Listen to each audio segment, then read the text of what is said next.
During Torchlight Infinite's Dark Surge season, I played 4 absolutely awesome builds. A Shadow Shot, Shadow Swamp, Wilt, Space-Time Elapse, 9 Summon Machine Guard, Order Calling, Super Fast Thea Icy Ring, and an Electrifying Shot Ignite Ranger of Glory. But of course, things change a lot. So are any of these builds still good going into the Blacksail season? And if so, what changes would I make? Before I get into that, I'd like to take a moment to thank this video's sponsor, XD. If you want to check out Torchlight Infinite's Blacksail season, you can do so while supporting the channel by using my link down in the description or the pinned comment. Season 2 has brought hero relics and hero memories, which fundamentally change how characters are built, by making many heroes better at what they do best, alongside opening up really cool build options. This is why so many of the builds I played during the Dark Surge season are even stronger during the Blacksail season.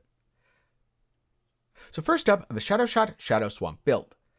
Space-Time Elapse got a massive buff with a rework to space-time cutting, an addition of relics that essentially duplicate its effect. The ripping changes do also help, though that's a difference that's much harder to measure. If we're just talking about standing still and hitting a dummy, the build in Season 1 did around 160 million DPS, and in Season 2 can get over 1 billion. Though it's still not an ideal boss killer, cause you need quite a bit of time to ramp up to that full damage. But if you want to clear maps really quickly, this is your build. Plus, once you get a memory dagger, or even just a repeated end, the explosions feel absolutely amazing. Space-time cutting, memory, and reap relics are a huge part of your damage, so without them the build might feel a little bit lackluster. Once you have all the gear, the recovery feels better than last season, the damage is way higher than last season, and the clear speed is untouched. Personally, I used this as my season starter in Dark Surge, and it was certainly able to function without all of the expensive items back then. However, a lot's changed since, so I'd try to take a look at the recommended items and see how many are in your budget. Personally, I wouldn't do the build unless either 1, you're pretty comfortable just farming maps and mostly skipping bosses such as selling your travelers, or 2, you have access to a memory dagger at the very minimum. But for more information, be sure to see my Season 1 video or the guide at MaxrollGG. Both will be down in the description below, and the video will be in the card right now. Next up, we have build number 2, Commander Moto, Order Calling, Summon Machine Guards. Unfortunately, this build was nerfed a little bit going from Season 1 to Season 2. In Season 1, I had 9 Machine Guards, and in Season 2 I only have 7. However, that doesn't really matter, because you get to take off your Warhorn Amulet and use a Warden's Breastpin instead. This means even though you lose 2 minions, the build is still going to wreck stuff and is still a great boss killer due to all the additional crit scaling you're able to get with Warden's Breastpin. One very important note. Because we're using Decayed Mind to convert all of our Machine Guard damage from physical over to erosion, you will need a corroded version of Warden's Breastpin that says, cannot deal physical damage. If you have a default version, which says you can only deal physical damage, you'll be unable to deal damage, and that's just a bad time. Additionally, new hero memories let you sustain overload without cooldown recovery from gear. So overall, I do feel like this build is in a better place in Season 2 than it was in Season 1. You'll have to do a little bit of that Blacksail content, but luckily the content's pretty rewarding and the gear requirements aren't too massive. You can get the build going on a Winter of Origin and Interlocking Soul, then use the build to farm up things like the Fiend Crown, Chess Piece, Decayed Minds, and much more. The main reason that in Season 1 I didn't use a Spirit Magus was because Warhorn prevented it. In Season 2 you could absolutely use a Spirit Magus instead of a double Machine Guard setup, though I'm not sure this is going to work out too well for you because there's no Spirit Magus that scales off of attack melee stuff the way that all of the golems do. That said, if you're feeling experimental, do mess around with some stuff and let me know how your results go down in the comments below. If you're doing that, definitely drop the Warlock tree for Alchemist and rework things around that. If you want more information, check out my full guide on Maxroll or my video from Season 1.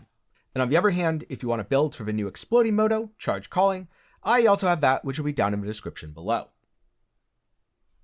Next up, we have a build that's made to boss rush, Thea Icy Ring Speed Farmer. The goal of this build is to blink around indefinitely and explode the entire screen. It's great at clearing even in awkward layouts because you don't have to aim your Icy Ring at all. Surging Inspiration will trigger Icy Ring multiple times as long as you've cast Frigid Transmission recently. Frigid Transmission will effectively have no cooldown as long as you blink a decent distance, since you get agility blessings from your ring, and spend 1 agility blessing with your boots to reset the cooldown. Plus, if you happen to freeze anything, then the cooldowns reset anyway. The single target on this setup is limited, but it does have pretty well-rounded defenses. The build can absolutely do Traveler 8 or Pirate 1, but I'd avoid Uber Keegan or Pirate 2, 3, or higher. Now, this is just my Season 1 version, but the new Thea memories make it even better by giving you up to 6 more maximum focus blessings, which would result in a massive damage increase and might honestly make this into a viable boss killer. Plus, if you don't want to purchase Thea, there are free options. Either A, you can buy Gemma's Frostbitten Heart hero trait using hero emblems you've earned in-game. This version will definitely be stronger defensively and would also be stronger offensively at lower investment, though I don't think it competes at the top end once you factor in things like Jumble Ice and the hero memories for +1 or +2 maximum focus blessings. On the other hand, Gemma's Ice-Fire Fusion trait is completely free and works really well with this build. If you're unable to get Surging Inspiration, maybe consider a Devout Wand instead. The minus 40% additional cast speed will be very awkward on single target, but on clear you won't really notice it that much, especially if you're only using one, and it's 70 to 80% chance to trigger your Icy Ring an additional time, which should be more than enough to clear smoothly. Unfortunately, Devout Wand didn't drop at all during Season 1, so I don't have much first-hand experience with this, though it's definitely something I'd like to explore in the future. Then finally, my Carino Electrifying Shot Ignite build. Unfortunately, while this build was a lot of fun, it's also pretty dead. The damage effectiveness of Electrifying Shot was significantly reduced. Plus, the Open Wounds Reaping mod was completely reworked and nerfed into the ground. I do think you can probably put something similar together using Ice Shot and Manila's Mist, but I personally wouldn't play that build on Carino Ranger of Glory anymore.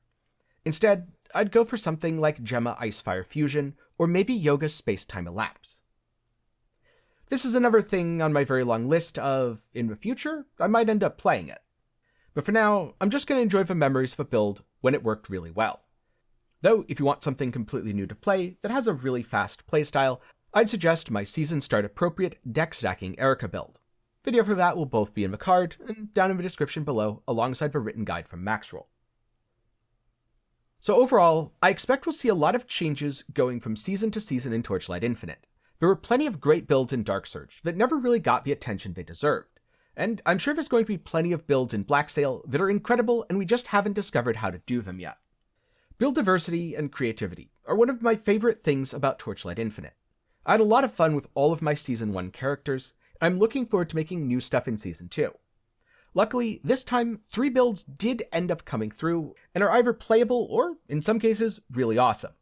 The Shadow Shot Shadow Swamp Space-Time Elapse is still an incredible build that clears really well, and if you're a sort of person that likes explosions, oh, don't worry, it has plenty of explosions. While it was nerfed a little bit, the Commander Moto Summon Machine Guard build is still really tanky and defensive, since bosses will waste a lot of their attacks trying to hit minions that can't die instead of trying to hit you.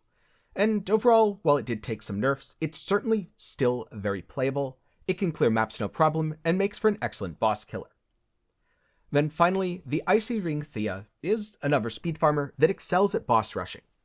Sure, you won't necessarily kill everything along the way, but Frigid Transmission is great at blinking around, it more or less ignores terrain, and triggering your skill multiple times feels absolutely amazing. So any of these builds are a great choice, at least so long as you're using it for the intended purpose. The Thea build is never going to be an excellent boss killer. You'll have to go elsewhere for that. Nor will the Youga, to be completely honest. And the Moto isn't going to be quite as fast as the others. His movement skill has a cooldown and there's no way to reset it. But that doesn't mean they're all not great in their own right, and it doesn't mean they all can't be used to great success. Again, before I go, a special thanks to XD for sponsoring this video. Like I said before, it's really great to see a developer go out of their way to provide the community with build guides, farming resources, and much more.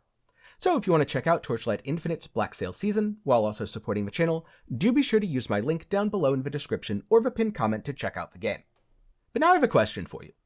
What were some of your favorite builds from Season 1 that you're looking forward to playing again in Season 2? Or what was the build that got away? Something that you never actually tried that you really want to go back and give another shot? For me personally, the thing that got away was not playing Gemma enough. The thing that got away for me was less a build and more of a hero. I never really played anything on Gemma, and so I'm probably going to rectify that sometime in the near future. That said, before I go, a big thanks to my patrons and channel members for the continued support. If you want more Torchlight Infinite or general ARPG content, be sure to get subscribed, and while you're down there, leave a like. If you're looking for something else to watch, like I mentioned before, I have plenty of resources down in the description, some in the card, or YouTube should have a recommended video up on screen right now. But that's all for me today. Thanks for watching, I hope you learned something, and I hope to see you again sometime soon.